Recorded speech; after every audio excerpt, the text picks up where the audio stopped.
Sometimes we all just need a little break from the action, right? Everybody's talking about the playoffs and Game 2 and Elias Pettersson and Casey DeSmith and the Predators and everything, so let's break things up. Start talking about some other things to get our mind off of it, because we do have 2 days before the Vancouver Canucks playoff in Nashville for Game 3. This allows us as fans a bigger opportunity to just chill out a little bit. So what I wanted to do was go over to an article that was posted onto the Our Canucks sub. I was made aware of this because of the sub, but it is an interview done on sportexpress.ru with Vancouver Canucks defensive development coach Sergei Gonchar. Take a look at this article.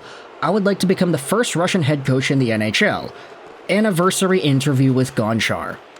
Now this was from April 13th, which, if you're paying attention, was actually Sergei Gonchar's birthday. He recently turned 50, so belated happy birthday to the Vancouver Canucks defensive coach, or at least one of their defensive coaches alongside of Adam Foote. But this interview is a really long one, and it's a great read. If you're a fan of Gonchar the guy, if you're a fan of his time in the Penguins system, or you liked him in Montreal or Dallas or Washington, or you're just wanting to keep up with a guy who was a part of the Penguins' Stanley Cup runs in 2016 and 2017, then this article goes out there and talks about a lot of that stuff. It's really deep. But what I wanted to do was go over to one of the middle-ish parts of the article where Gonchar talks about his time in Vancouver and talks specifically about another Russian player who was a part of the team. The article opens up by talking about his career. It talks about his different opportunities and where he's played and other people that he's been acquainted with, Mike Sullivan, Pittsburgh, etc., etc. It's a really, really good read. In Pittsburgh, you worked mostly with the defenders. Is it the same in Vancouver? And he says, yeah, everything is exactly the same. The article puts a big focus on his time with Mike Sullivan in the Pittsburgh system, and then it goes over his transition into the Vancouver Canucks system, how the pandemic affected this stuff, why is he living in Dallas, stuff like that. But if you scroll down into the middle to bottom part of the article, it goes out there and asks this.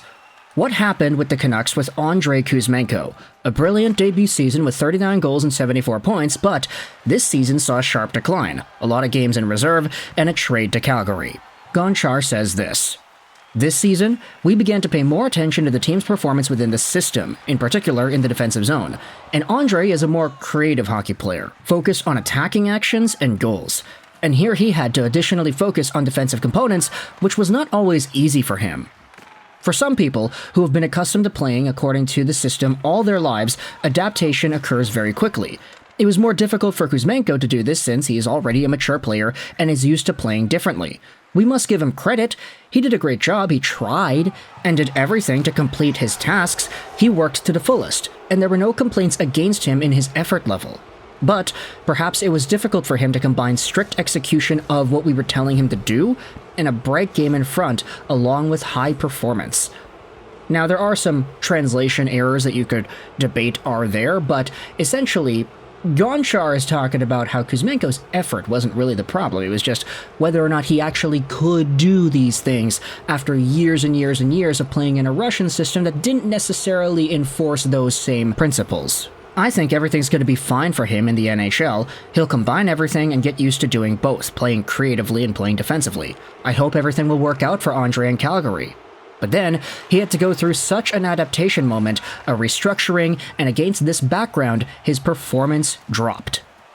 Andrei Kuzmenko, if you're wondering, finished off his Vancouver Canucks 2023-2024 stint with a measly 21 points in 43 games, 8 goals and 13 assists. He did have a lot more success going over to Calgary. He was just under a point per game there, 25 points, 29 games. But the offensive creativity that we had seen from last year's Andrei Kuzmenko, 39 goals, 74 points, that wasn't really present much in this year's Vancouver Canucks stint, and it was really obvious to see from around the November-ish period, because he did start out pretty well. I think most of us remember this, that Kuzmenko was in the first power play to open up the year, and he was producing around like 2 points out of every 3 games. He was doing pretty well to open up the year, but then things just started to go bad. The article then goes out there and asks Gonchar this. Your friend and teammate at Dynamo and Washington, Andrei Kuzmenko, in one of the hockey shows referring to you, said that Andrei Kuzmenko wanted to adapt to Tocchet's requirements, but he simply could not. Gonchar then replies, I wouldn't say so categorically that he couldn't. It's just that when a person is not 18, 20 years old, but he's 28, and he's already developed certain skills, these changes take a little longer. But in general, Kuzmenko said correctly, Kuzmenko tried, and I want him to absorb these requirements, and over time they'll become the norm for him.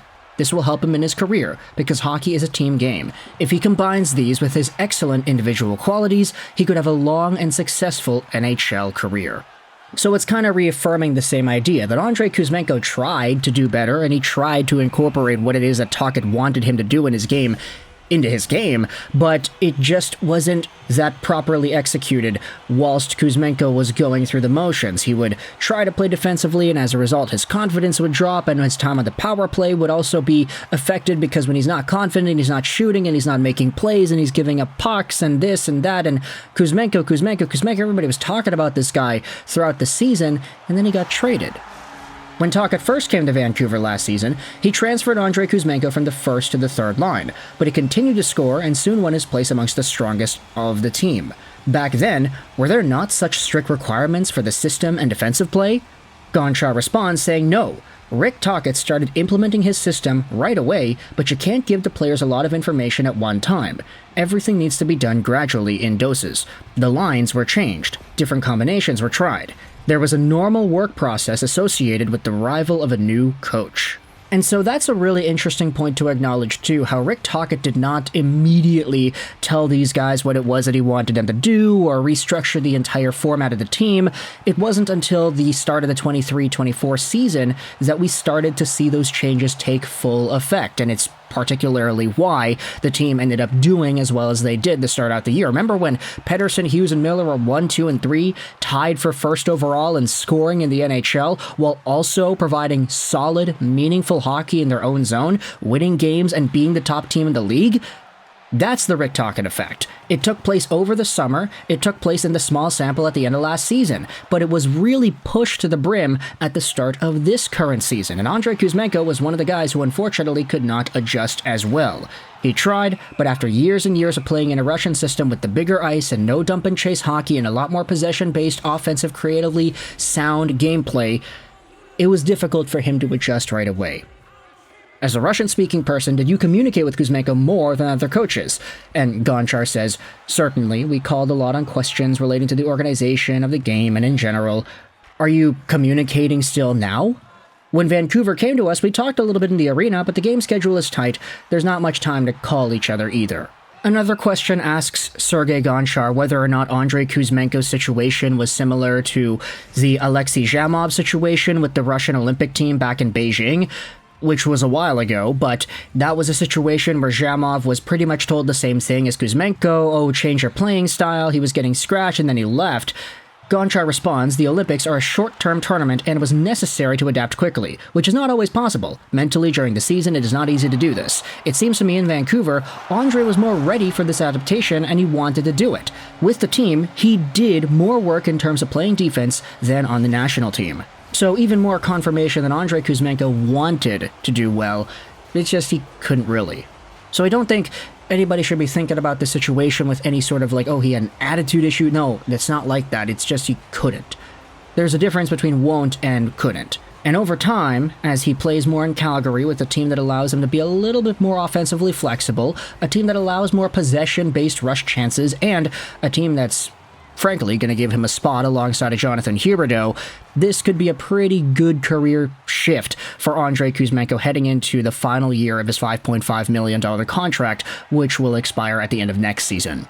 So I'll leave a link in the description if you want to go ahead and read this article yourself. There's a lot more about Nikita Zadorov in here. They talk about other Russian players, Russian prospects, like Nikishin in the Carolina system. They talk about Ovechkin. They talk a little bit more about the Canucks. It's a lot in here. It's a birthday interview with Gonchar, and the interviewer, Igor Rabiner, does a really good job just kind of laying the land here. So let me know your thoughts in the comment section below about this Sergei Gonchar article revealing what happened with Andrei Kuzmenko. I hope you enjoyed this video. And bye.